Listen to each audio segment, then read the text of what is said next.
All right. Hey, let's see where we are at, and we'll get to work here. So hold on just a moment. Checking to see if we are going to be live here. I'm having a rough start again. Give me a second here while I get myself sorted out. The volume's apparently good. That's great. I just need to pick up a couple links here and drop in the social media stuff that, hey, I'm live and hanging out. So give me a hot second here to do that and that. So while I am pressing all the buttons, let me distract you with my origin story. My name is Phil Kearney. Hey, I create role-playing games, I illustrate them, and I publish online.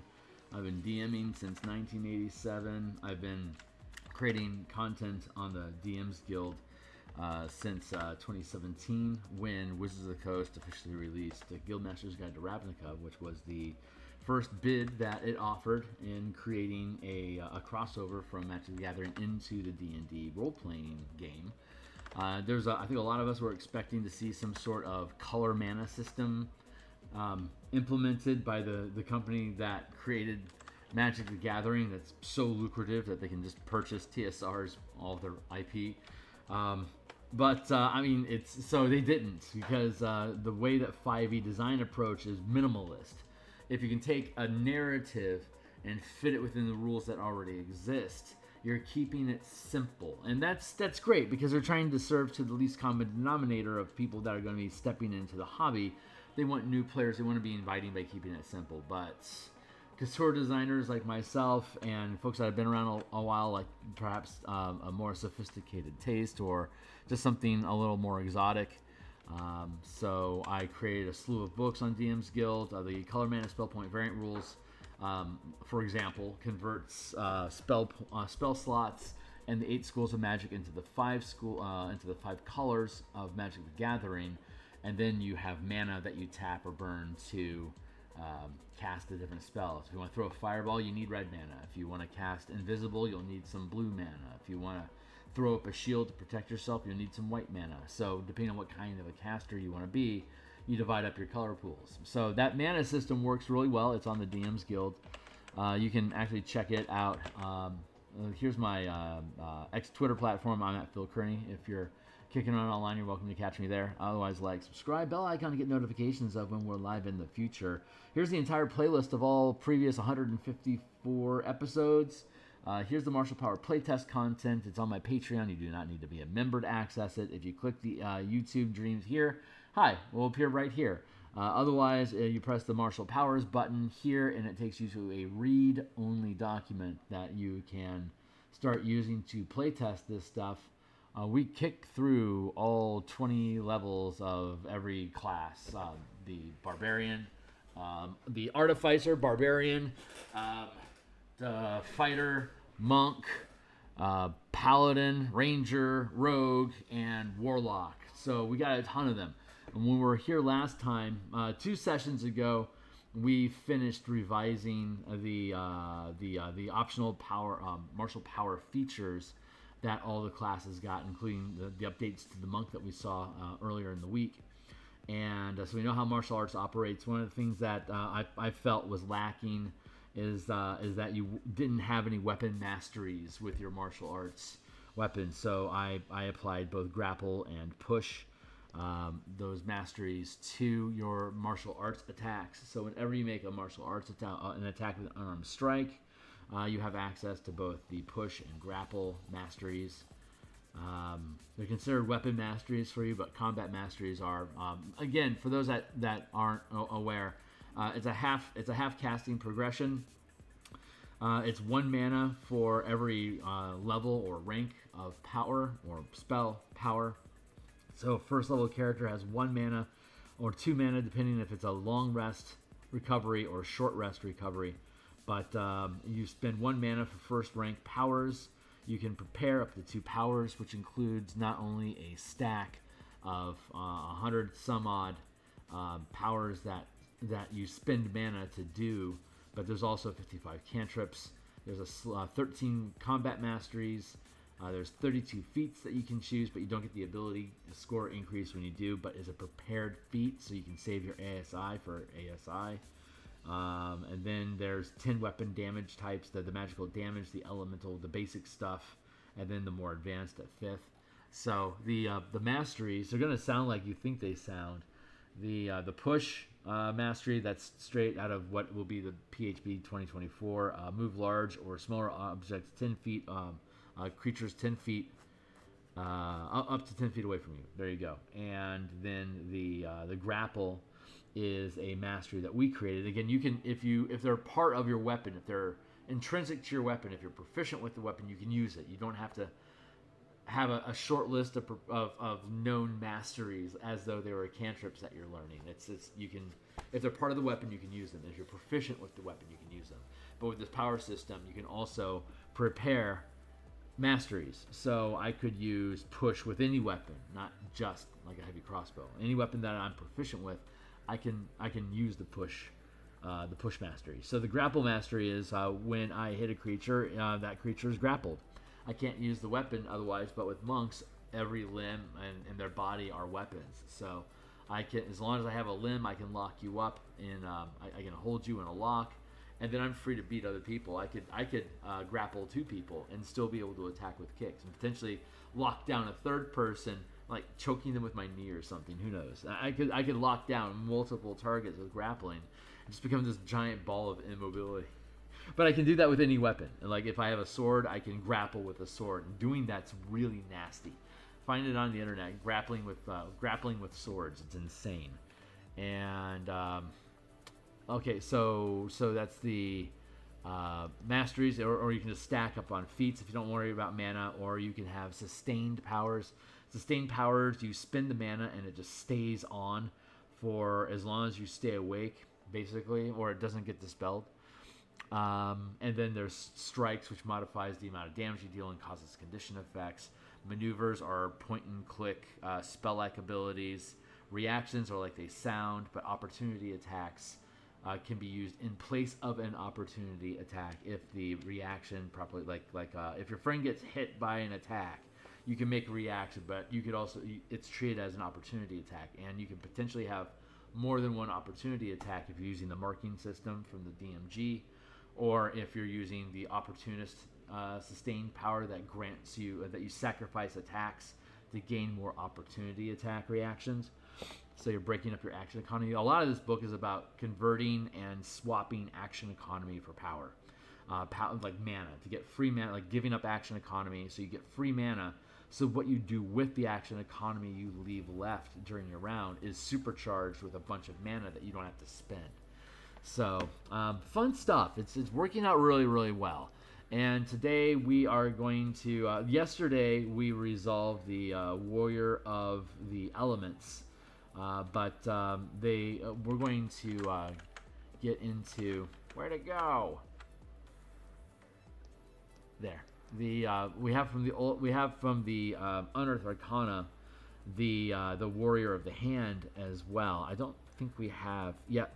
We have Warrior of the Elements from D&D Beyond this week, and Playtest 8 provided us with the open hand techniques, and we're seeing a ton of similarity between UA and what is actually printed in 2024. So I'm going to use this as a base template. We can tweak things when the book comes out in September, but for now, I want to update the open hand, and so I'm going to drop down here and find Way of the Open Hand. They don't call it open hand anymore; they just call it Way of the Hand. That's cool. Drop down here. I think I may have, I don't remember if I've gone through this before or not. I don't think so, but considering all the updates that we know for a fact now, this is actually pretty useful to do. So this is going to be my task of the day, to get this done. Warrior of the Hand.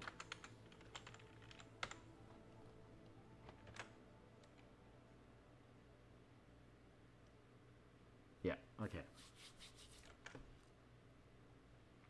So the way that the subclasses are structured is that you gain free power.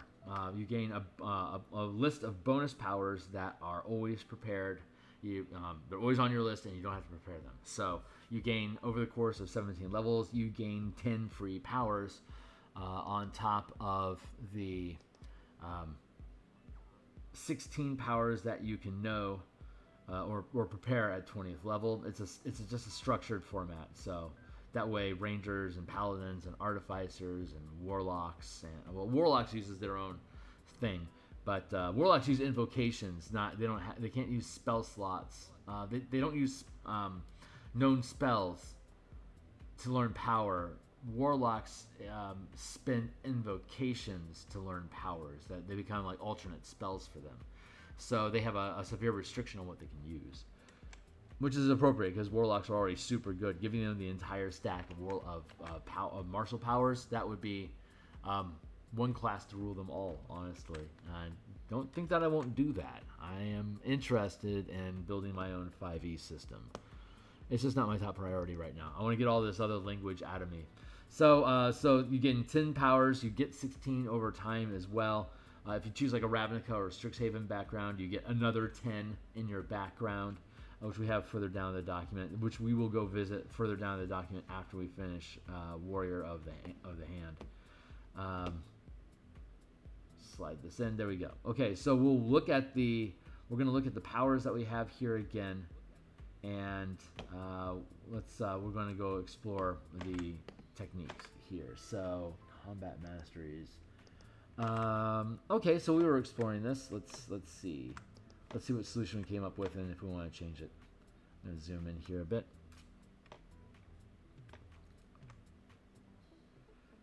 Open hand techniques. Whenever you hit a creature with an attack granted by your flurry of blows, you can impose one of the following effects on the target: addle, push, topple. Topple. That's not bad. Let's see. So we have push. There's addle and topple, and of course we have addle and topple in the thing that we built. Addle, target makes a con save or cannot make opportunity attacks until the end of the next turn, which is more significant in this book than it is in the player's handbook, because creatures can have multiple opportunity attacks as well, kind of like legendary reactions. A creature can have a number of opportunity attacks per round. For instance, as their rank, like their tier. There's 5 tiers of hit die or CR stacking. So the tiers correspond with what the team can reasonably take on. Like CR 14 and above is like 5th tier, because you're going to be on average fighting at least CR 14 creatures as 17th to 20th level characters. So like those are more like mooks or minions than boss fights, but they're relevant. So anyway, let's see. So how do we have this written? Starting when you choose this tradition at 3rd level, you can choose 4 combat masteries to add to your list of powers known, and you can add an additional combat mastery when you gain another rank of power as a monk. Actually, I want to change that to, let's just do starting when you choose this tradition at 3rd level, you can choose 2 combat masteries to add to your list of powers no. I actually like this, but 2 to 6 makes more sense. Powers known. List of known powers. And you can add an additional mastery when you gain another rank of power as a monk. So we'll go 2, 3, 4, 5, 6. And there's 13 total. You get push and grapple for free. You could take any of them, addle, cleave, and it doesn't matter. It's any of these that you want, but it's opening up the flexibility because of what the open hand is offering. We already provide for free with push anyway. So you get 2 more, which could be addle and topple, and then it keeps scaling up from there. This is in addition to the power bonus powers gained with this tradition. Okay, so we get all of these powers plus masteries here. So let's keep moving and see what else we got. Wholeness of body. You gain the ability to heal yourself as a bonus action. You can roll a martial arts die. You regain a number of hit points equal to the number rolled plus your wisdom modifier, minimum of 1 point gained. You can use this feature a number of times equal to your wisdom modifier, and you regain all expended uses when you finish a long rest. as a bonus action. Oh, okay. So I get these for free. Did I rework this already? 6th level, you can heal yourself as a maneuver. Sounds like I've worked on it. Right. Rolling a number of power dice equal to the mana burned, gaining that many hit points. You can also spend hit dice when healing this way, spending a number of dice up to the maximum rank power gained as a monk.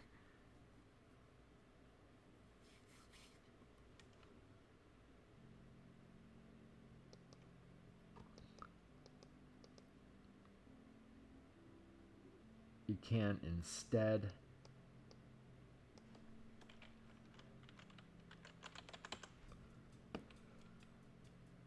spend a number of hit dice up to your max rank of power gained as a monk.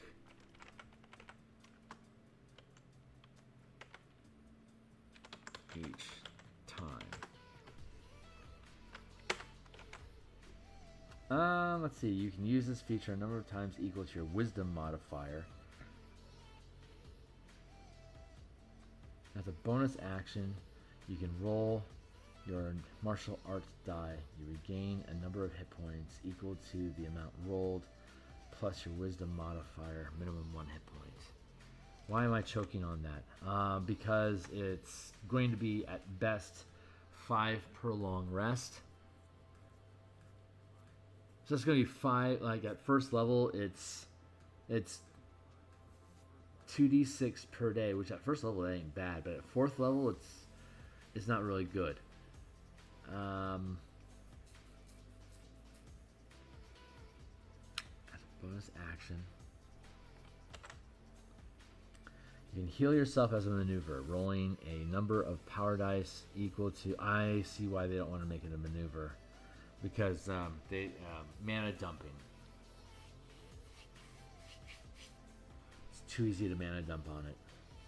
You can heal yourself as a maneuver.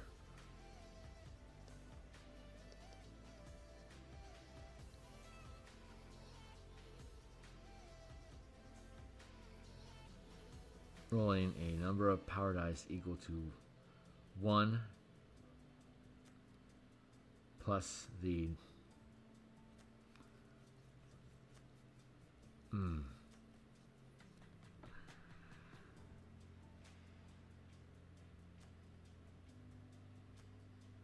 rolling a number of power dice equal to the mana burned, gaining that many hit points. You can instead spend hit dice when healing this way, spending a number of hit dice up to the maximum rank of power gained as a monk with each use. Instead of mana. You can also spend hit dice when healing this way, spending a number of hit dice up to the maximum rank of power gained as a monk instead of mana with each use.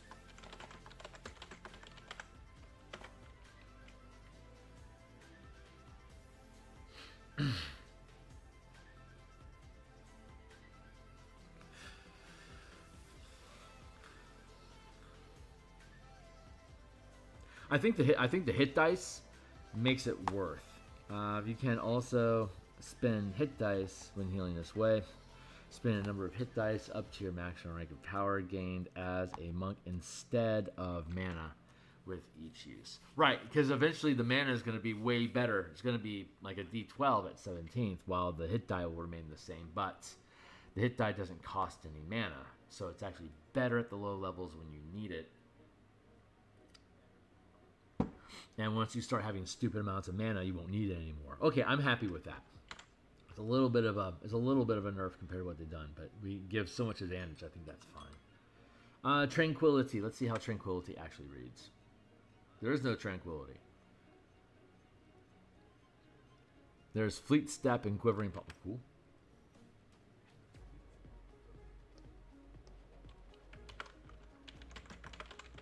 Fleet step.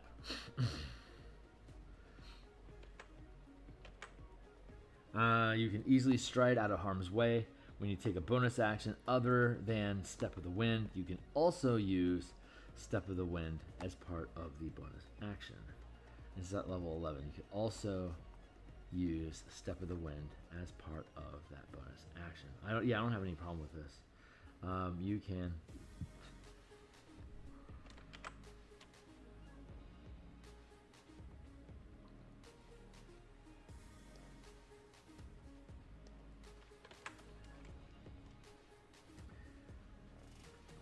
when you take a bonus action other than that is honestly, that's an insane power. There's so much action economy that you get out of it. You can fly and disengage and dash for a point of mana. It's really, and you can take someone with you. That's really good. So good. No changes.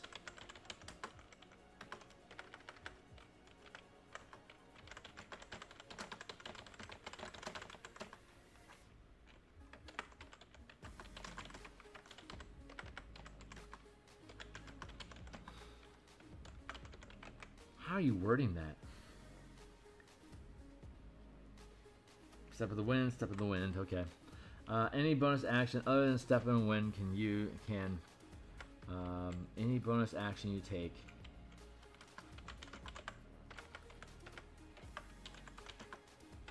other than Step of the Wind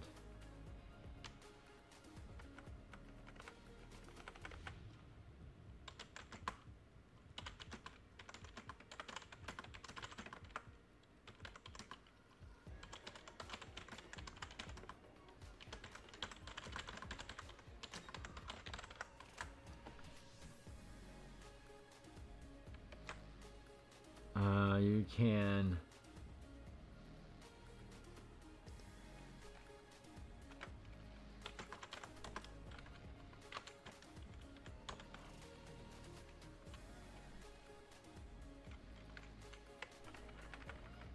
directly after as part of the same bonus action. There you go. Now, Quivering Palm, let's look at that again. You gain the ability to set up lethal vibrations in somebody's body. When you hit a creature with an unarmed strike, you can spend 4 discipline points or focus points to start these imperceptible vibrations, which last for a number of days equal to your monk level. The vibrations are harmless unless you use your actions to end them. Alternatively, when you take the attack action on your turn, you can replace one of the attacks with this action. To use this action, you and the target must be, unless you use your action to end them, you can use the attack action and use one of these as, target must be on the same plane of existence. When you choose this action, the target must make a Constitution saving throw, taking 10d12 force damage on a failed save, or half as much damage on a successful one. Okay. And you can have only one creature under the effect at a time. There's no change here. The reason why it's 10d12 force damage is because if you make the saving throw, it's going to be 5d12 damage instead. So it's passive. Passive things that get saving throws are double the amount of damage that you should be able to do when you make an attack. So if I were to attack with a full, well, it's only 4 mana to get the 12, the 10d12. So that's added efficiency, but at 17th level, that's when you get 5th rank powers or 5th level spells. So the amount of damage that it's dealing is twice the maximum spell level that you would get at the level that you gain it. So they decided to make it only 4 points because fun, because no particular reason. I'm thinking there's a reason, but it's just that's what they just decided to do. At 17th level, you gain the ability to set up with vibrations of the body. When you hit a creature with a normal strike, you can spend 5. I make it 5 mana. I'll just leave it as 4 mana, and they want a 10d12. I'm fine with that because martial arts die. The vibrations to do so, the target must be on the same plane of distance to make a Constitution. To do so, you and the target must be on the same plane of existence. When you trigger the vibrations, the creature must make a Constitution saving throw. If it fails, it takes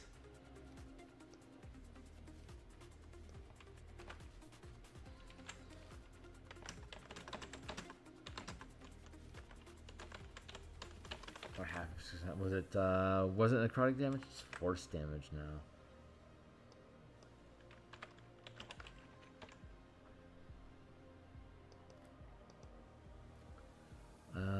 see, which lasts for a number of days. Equals your monk level. The vibrations are harmless unless you trigger the vibrations to end them as an action, or if you take the attack action one of the attacks.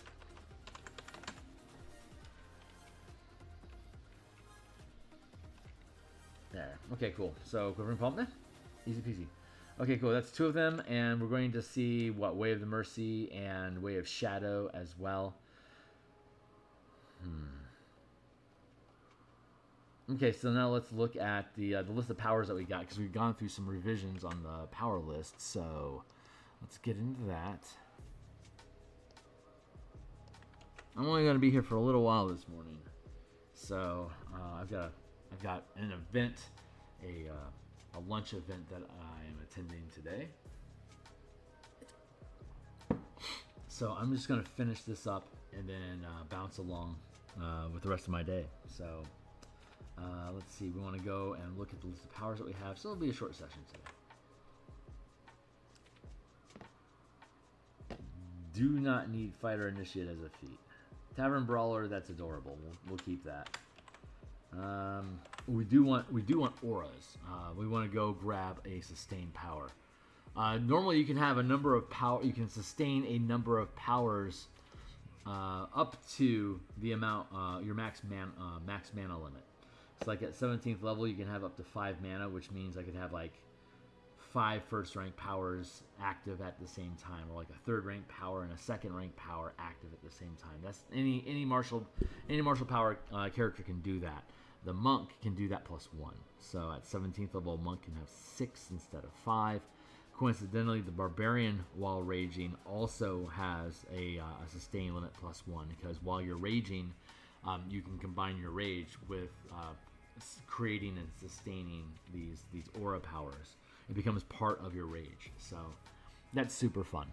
Let's go in and check out what different sustain, because stacking up on sustain powers is a lot of fun for monks, because they can lean into that power.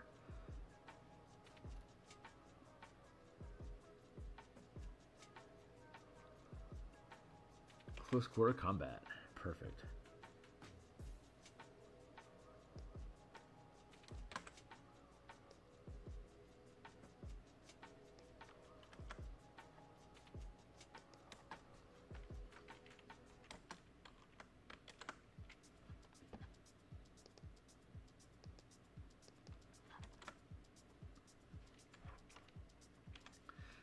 We could go with Tavern Brawler.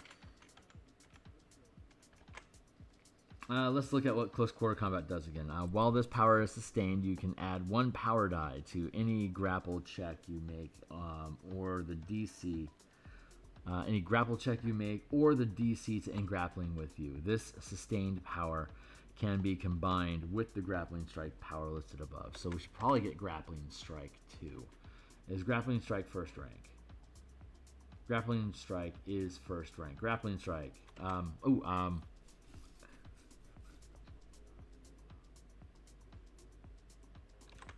Let's see. Grappling Strike. Your weapon deal damage increases by 1 power die per mana. Let's look at Close Quarter Combat again. When this power is sustained, you can add 1 power die to any grapple check you make, or the DC to end grappling with you. The sustained power can be combined with the Grappling Strike power listed above.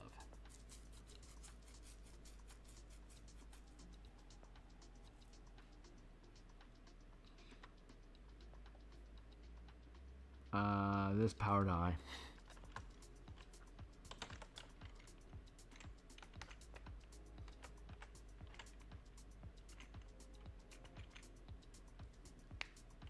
This power die can be added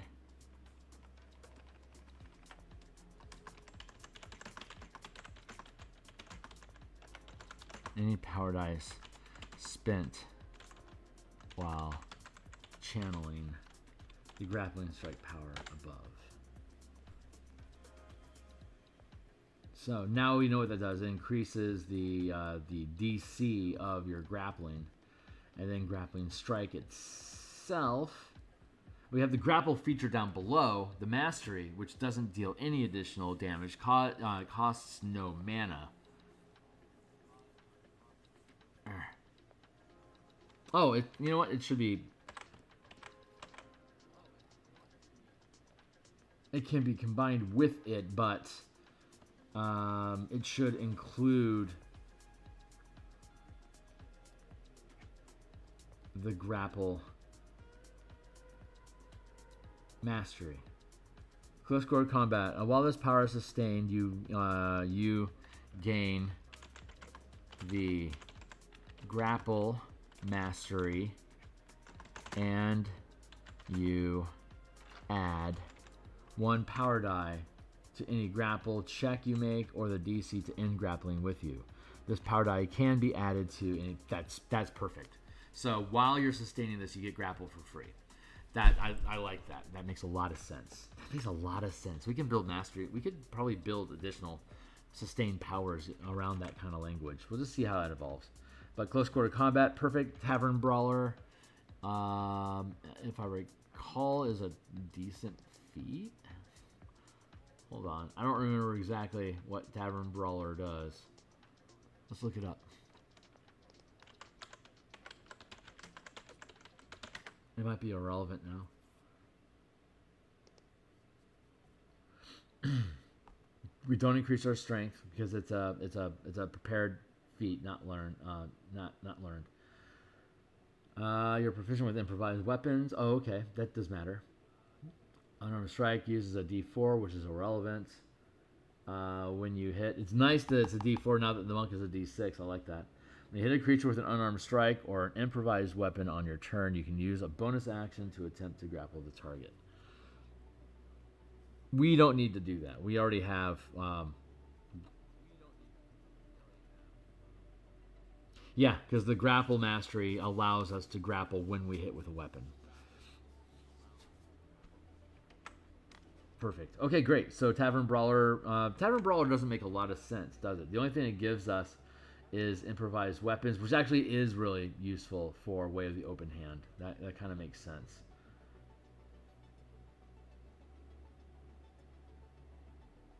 But that's the only thing that we're getting out of it. Other people would definitely benefit from it, but I don't think Warrior of the Hand really is benefiting from that. So maybe we should swap out that feat for something else. So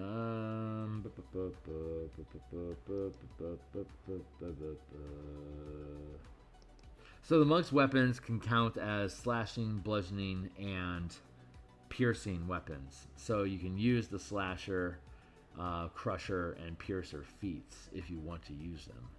But none of them, I think, are so core to the class that they should be hardwired into its bonus list. Tavern Brawler made a lot of sense, I guess, at the time. The improvised weapons is okay, but why would you use an improvised weapon when you can just use your bare hand anyway? So that just seems a little. Ooh, mobile might be good. I don't remember what mobile does though. Give me a second. Mobile.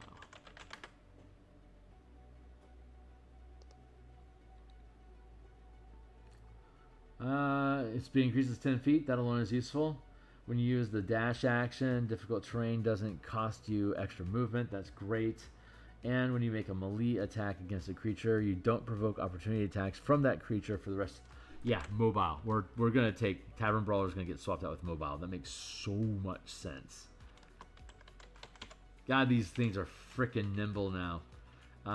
What did we do with regeneration? Let's find out what happened there. You know what? I think it's changed.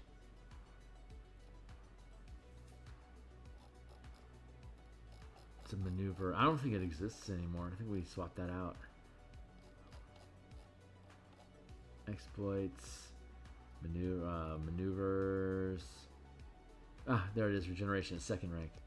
When you channel this maneuver, you can spend a number of hit dice up to your max rank to regain a number of hit points equal to the amount rolled. Well, we don't really need regeneration. It's kind of redundant with the rejuvenating thing, so we can ditch that. What's it called? The Yeah, wholeness of body makes that regeneration not important. So we're going to get rid of that. Oh wait, it's got a kicker. It's completely useful. I take that back. Kicker, instead of an addition, instead or in addition to healing, you can spend one mana to end one disease or one of the following conditions. Instead of or in addition to healing, you can spend 3 mana to end one of the following effects: one curse, any reduction in ability score, in effect reducing your maximum hit points, and degree of exhaustion. Kicker, you can spend additional mana to target an additional creature for each point of mana spent, up to your max channel limit.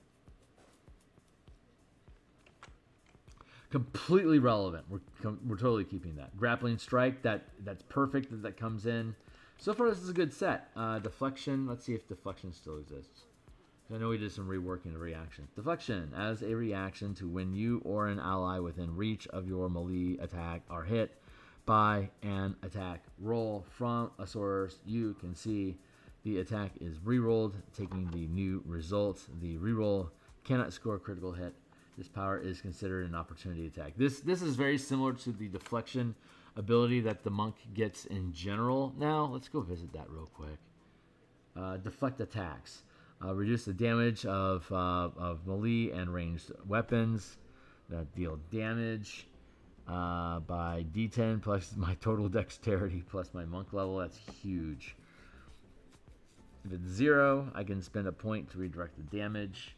Melee attacks can be redirected to target within 5 feet, and target must make a dexterity saving throw. Okay, so that's once per round as a reaction. But like I said, we can have multiple opportunity attacks. So deflection remains a relevant bid. So that's a reaction. I think it's time for us to have another sustained power, because we're 9th level now, and we'd only be sustaining potentially 2 of them.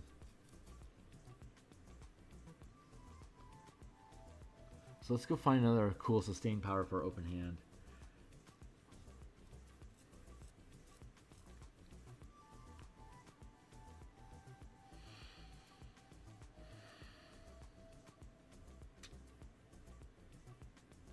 Redirect as a reaction to when a creature within reach of your melee weapon you can see hits another creature with an attack. You can redirect the attack to target another creature you can see within reach of the attack roll. Redirect should not be first rank, because that is just better than interpose. We should make that 2nd rank. Redirect.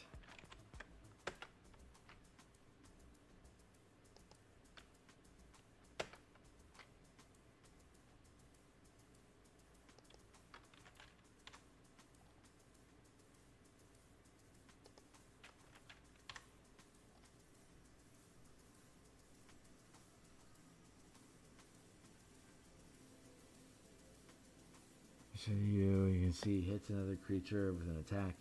You can redirect the attack to target another creature you can see within reach of that attack using the same attack roll. The power is considered an opportunity attack. Yeah, that's good. Roll the hit. As a reaction to taking damage from attack, you reduce the damage by half. This power is considered an opportunity attack. That's not a good one for our guy. Saving Grace is awesome though. That's a reaction. Deflection. Oh, that's right. We're going to go sustained power hunting. Let's go find.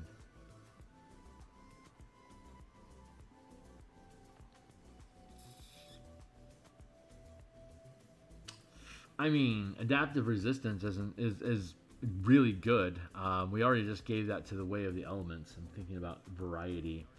Close quarter combat we just picked up. Crouching stance is definitely going to be in the repertoire for the shadow.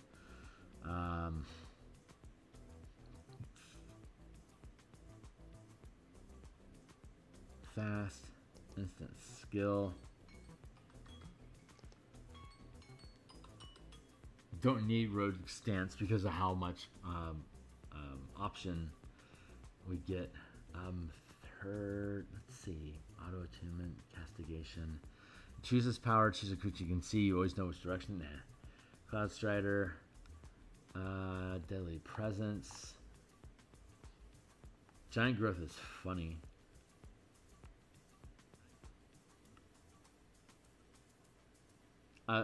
kind of like the idea of getting large so you can grapple things better, but that's something you would pick up. I don't think that's really core to the open hand. Oh, when this power is okay. Oh, opportunist. Opportunist is definitely. Oh, we pick it up at 13th. Okay, and restraining hold is good. I think restraining hold became a thing. I got some cool options in here, but let's see.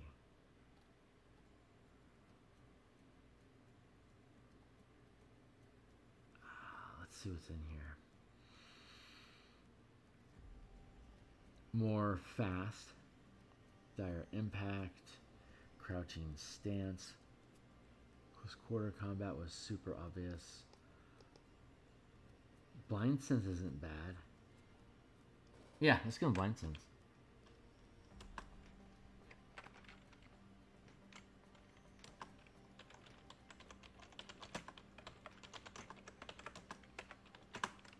That's very tropey for open hand.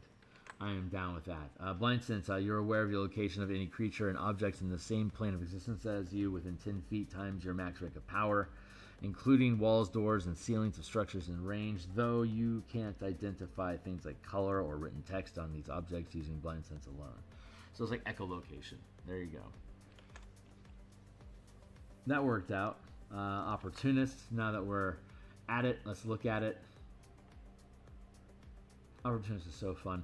While this power is sustained, when you take the attack action, you can forgo any number of attacks during your turn to gain that number plus 1 additional opportunity attack, limit to 1 per turn, including your own, that can be used before your next turn, though any unused opportunity attacks are lost. In addition, while the power is sustained, it provides 1 point of temporary mana whenever you channel a reaction power that is considered to be an opportunity attack. In addition, while this power is sustained, it provides 1 point of temporary mana whenever you channel a reaction power that is considered. Oh my god, it auto-generates mana just to use it. That's really good. That might be overtuned. Let me think about that for a second. You're spending 2 mana to be able to swap out your action economy, and you get a bonus opportunity attack, but you can potentially not make use of those opportunity attacks.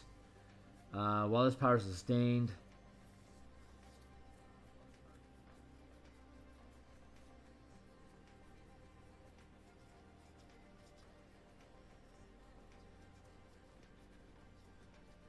it provides 1 point of temporary mana whenever you channel a reaction power that is considered to be too strong. In addition, while this power is sustained,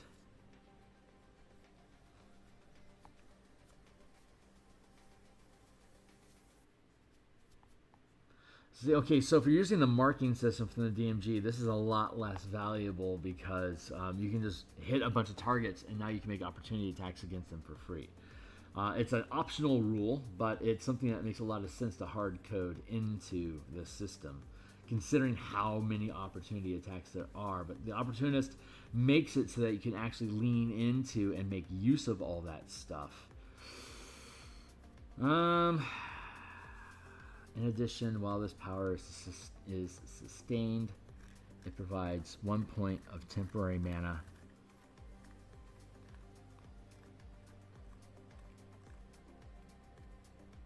No, I like it. I'm going to keep that because it makes almost all those first rank all those first rank reactions of like redirecting stuff or taking damage for somebody else or whatever. It essentially just makes those free. You're basically exchanging action economy to be able to do those things instead of dealing damage to them. I like that a lot, actually. So we're going to leave this in place. That's it's its own little mana engine. I love that. So yep, I'm going to keep that. That feels really cool. And then restraining hold. I think I don't know if that's a maneuver 1 anymore or not, honestly.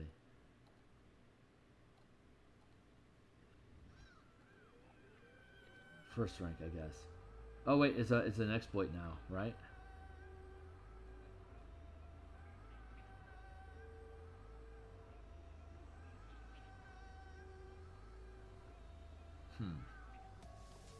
There it is.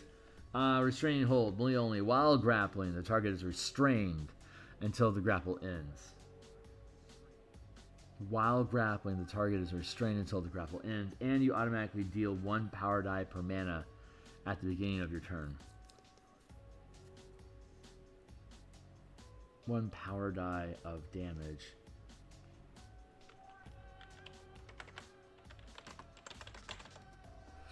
At the beginning of your turn. Yeah, okay, that's good. That's worth the 2 mana. While grappling, the target is restrained until the grapple ends, and you automatically deal 1 power die of damage at the beginning of your turn. While grappling, the target is restrained. You automatically deal 1 power die of damage.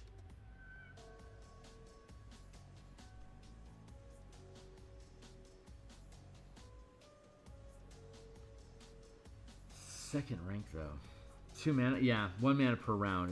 Yeah, yeah, okay. Restrain hold. That makes sense. But it's an exploit now. It's not a maneuver. An exploit is just something that just happens.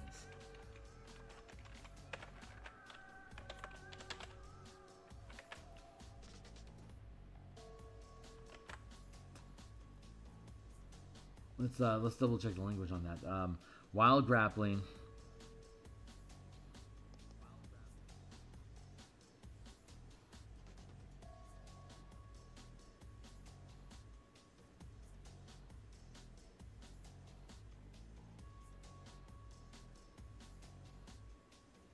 See. While grappling, while grappling, the target is restrained until the grapple ends.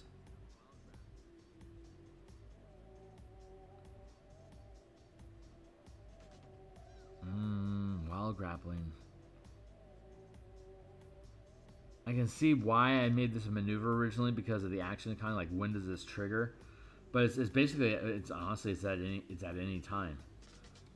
It's restrained until the grapple ends. So it has its own ending condition. So you basically just turn this on. During your turn while grappling, you can restrain. The target becomes restrained. There we go. That's what it is. During your turn while grappling, the target becomes restrained until the grapple ends. And you automatically deal. Yeah, that's good wording. So restraining hold is good. A bunch of cheap stuff. Moving target is a reaction too. Let's go check it out.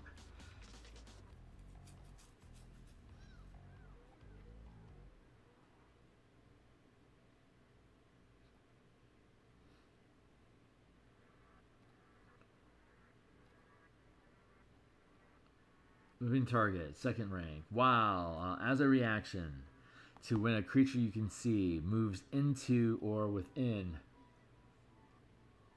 the reach of your melee weapon, you can make an attack even if the target is using the disengage action, rolling 1 power die per mana channeled, adding the highest result to the attack roll. Oh, that's right. Okay, so this is just raw damage. This doesn't... so if I had Opportunist active with this as a reaction to when a creature as an opportunity attack, even if the target is using the disengage action, rolling 1 power die per mana channel, adding the highest result to the attack roll to assure you're going to get a hit. No, yeah, that's its own condition. I like that. Okay, moving target is good, reaction 2, and then Opportunistic. Is that still an exploit? Yep, sure is. Exploit 3. When you make an opportunity attack, you can make a second attack against the same creature.